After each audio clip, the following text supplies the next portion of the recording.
Hello, welcome home. I'm James Brewer Calvert.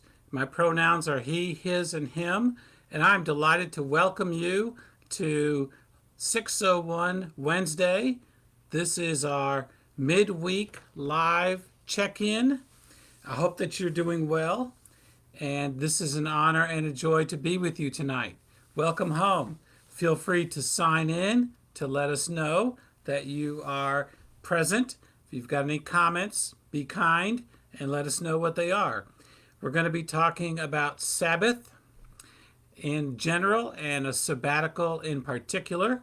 So feel free to weigh in on your thoughts and insights onto this. But first, as we talk about Sabbath and as we talk about a sabbatical, I think the most important thing is I want to say a great big thank you, a great big from the bottom of my heart thank you to all the church members and friends who have participated in the ministries of grace and hope, of healing and hospitality at First Christian Church of Decatur over this past year and a half. I've talked to a lot of clergy and a lot of church folks, and I think we are all in agreement that 2020 and going into 2021 probably the hardest years for history any of us have ever faced. It's been incredibly difficult. People who are intentionally wired for bringing folks together have been having to keep people apart for safety and health reasons. We've lost over 500,000 of our brothers and sisters in our nation alone, and that's been very tough. A lot of death, a lot of pain, a lot of suffering, and we've been going through it together. Our church is emerging on the other side of this pandemic, and I'm not going to say we're done, but I'm going to say we're on this part of it, healthy and upbeat, very positive. We've done a lot of good ministry. We continue to serve and to work together. So I'm incredibly proud of First Christian Church of Decatur, and I'm really proud of our members and friends who've done so much. It's been really interesting to be a hybrid church. We've got over 100 people who watch us regularly online and are participating through Facebook, as well as we've got folks who are coming in and worshiping God in our sanctuary and having Sunday school classes. So we're hybrid, we're both and we're doing it together. So that's, of all the things I'm going to say tonight, that's the most important. Thank you, and I love you, and I'm so proud of you. Thank you. Let's take a moment and talk about Sabbath and sabbatical. In the Bible, in the book of Genesis, chapter 1, we hear the story of creation. And God created the heavens and the earth, and God makes something out of something. God always makes something out of something. Now, on the seventh day, it says God rested. Rest is so important. So for many of us, our day of rest is the Sabbath. And that's a day of going to church and participating in worship, being fed, having our cups filled to overflowing, connecting with God and with one another in very spiritual and meaningful ways. Now, for those of us who lead the Sunday and Sabbath experiences, we need a break every now and then. We need a time of rest. And so in my contract with First Christian Church of Decatur, I get a sabbatical every 5 years. So this is so I had a sabbatical in 2005, and then one in 2010, one in 2015, and then 2020. Oh no, hold on, wait. It was scheduled for last year, but I asked to have it bumped to 2021 so that we could go through the pandemic and the trials and tribulations of COVID-19 together. So this will be my fourth sabbatical. It's been approved by the church board, and it goes from June 15th to August 15th.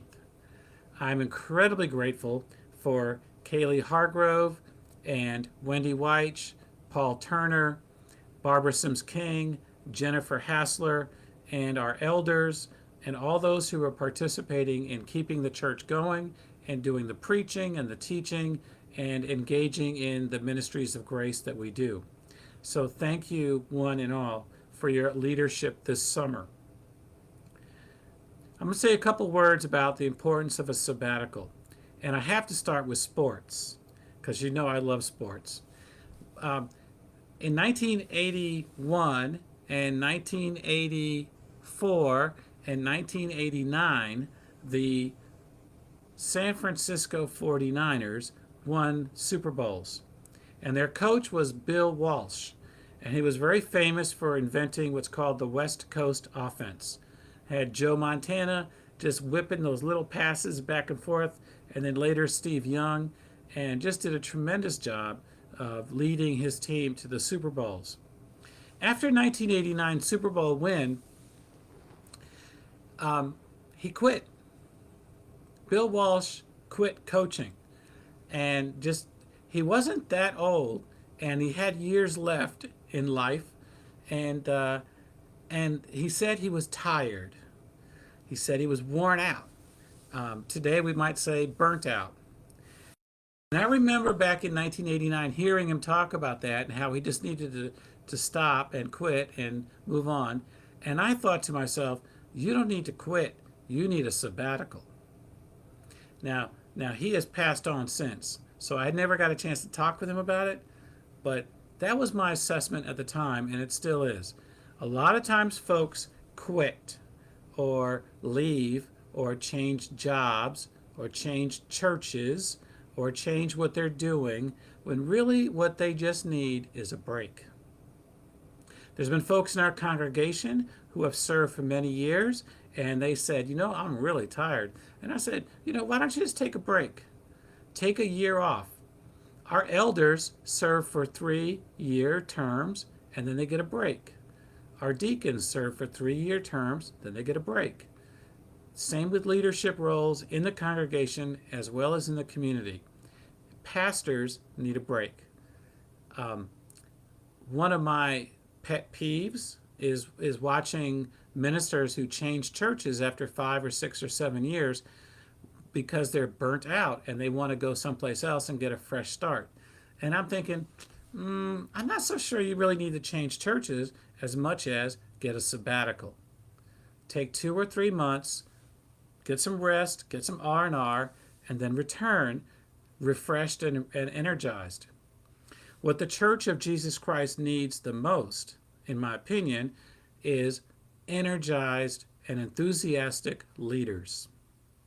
We need folks who are excited about who they are and what they're called to do and to be. Clergy that are exhausted, that are burnt out, that are fried, are not very enthusiastic. They're not a lot of fun to be around. And, oh boy, have you heard their sermons? Oh my God. So give folks a break. Take a break. As I say in Hamilton, go upstate. And Hamilton should have done that. And he didn't. And look what happened. So take a break and rest and renew and revive yourself. It is so important. And while I'm on a roll, another pet peeve, and I say this to my brothers and sisters in the clergy, is when you're on a sabbatical, that's a time for spending time with your family. It's a time for writing or renewing or traveling, going down to the beach and reading a trashy novel, having a cold, refreshing beverage, doing whatever you want. There shouldn't have to be an agenda. Just take time with people, with yourself, with God. Okay? So my pet peeve, and I say this to my brothers and sisters in the clergy, is sabbaticals are not times to look for another church. Here's what happens. Clergy exhausted who get a break, their church says, yeah, take a sabbatical. Then they leave and they go get their resume together and they find another church to serve. And when the sabbatical's over, wow, where are they? They're serving someplace else. I think that's unethical. If you need to find another church, then find another church. But don't use your sabbatical as that time for hunting. And secondly, when you do that, my brothers and sisters in the clergy, you make it harder for the next minister who asks the congregational board for a sabbatical. What they're going to think is, oh, that's when you go look for another job. Don't make our job harder. Don't do that. This is not the time and the place. If you need to find another church, Do it on your own time, but don't do it during a sabbatical. There, got that off my chest. Thanks for listening. Because I think that is really important that we as pastors and as church leaders need to model ministry for those who come behind us, for those whom are coming in our wake. I have pastored in situations and in congregations where the prior clergy never took a sabbatical and didn't use their vacation. And it made my job harder to persuade the congregation that ministers need some R&R.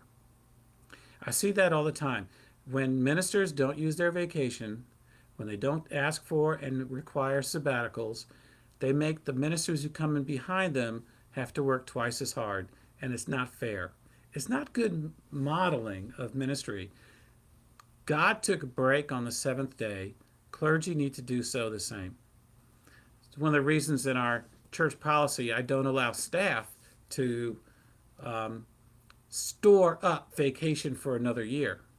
You use it or you lose it, because I want my staff fresh every year. Okay? Same with all of us. Use your vacation, stay fresh, stay in tune with God and one another. So this summer, I'll be gone from June 15th to August 15th, and I'm going to spend about half of it traveling, going to see family and friends that I haven't seen in a year and a half. I think Betty and I have a son and a daughter-in-law in Iowa somewhere, so we're going to go check them out. Henry and Anna, watch out, here we come. And then I've got family up in New York that we haven't seen, grandnieces and grandnephews that we've never met, and we can't wait to see them, as well as the rest of my family. So that'll be exciting. And in the middle of all this, Betty and I are going to be chaplains at Chautauqua Retreat Center for a week, and that's up in upstate New York near Buffalo. And it's a beautiful lake. It's a time for us to be there and rest and recover and take classes and learn and swim and dance and play. So looking forward to that. Looking forward to that. And last but not least, I got two other things I'm going to be doing. I've got some creative writing I'm looking forward to getting to. And also there's some honeydew projects around the house that I think Betty's making a list. So I'll be slinging a hammer and a paintbrush and scrubbing the deck, as they say. Okay, so listen, folks, I love you all, and look forward to seeing you on Sunday morning. I'll be preaching on Sunday. It's graduation Sunday. We're recognizing our graduates, and I'm so proud of them. We've got so many family and friend members who have graduated from elementary school and middle school and high school and college, master's degrees, and we're going to recognize any and every one. If we don't have your family members' information, please let us know before Sunday. If you let us know by tomorrow, they'll be in the bulletin. But if you let us know by Sunday morning, we'll make sure to mention their names and their graduate degrees. Chalice Thrift Workday is Saturday morning at 10 a.m. and Monday morning at 10 a.m. We're going to be getting ready to reopen the Chalice Thrift Store. It's a big deal. We repurpose goods and repurpose lives, and I'm so proud of our church for the good ministry we do. If there's anything that we can do for you or yours, don't hesitate to let us know, and may God's blessings and peace be with you now and forever. Look forward to seeing you on Sunday morning. Goodbye. Love you much.